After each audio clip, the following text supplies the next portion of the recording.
சாதம் மீதி ஆயிடுச்சா கவலையை விடுங்க. மீதியான சாதத்தை வச்சு பொங்கல் எப்படி பண்ணலான்னு பார்க்கலாமா? பண்ணுறதுக்கு தேவையான இன்க்ரீடியன்ஸ் எல்லாம் எடுத்து வச்சுக்கோங்க.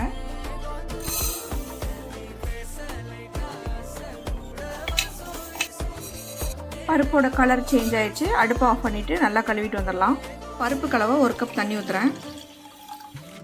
நம்மக்கிட்ட இருக்க சாதத்தை போட்டுடலாம். சாதம் ஏற்கனவே வெந்ததுனால நம்ம 1 கப் தண்ணி ஊற்றுறோம். கொஞ்சமாக கருவேப்பிலை இலைகள்,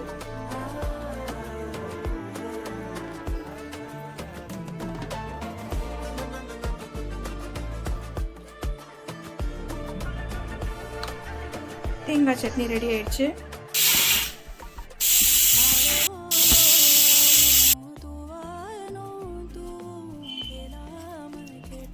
இப்போ பொங்கலை தாளிக்கணும். தாளிக்கிறதுக்காக 3 ஸ்பூன் நெய் எடுத்திருக்கேன்.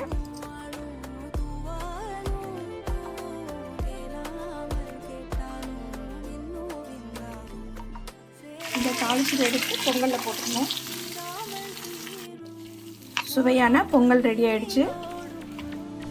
சாதம் மீதி ஆயிடுச்சுன்னு கவலைப்படுறவங்களுக்கு ஷேர் பண்ணுங்கள். இதே மாதிரி பொங்கல் பண்ணி சாப்பிடுங்க.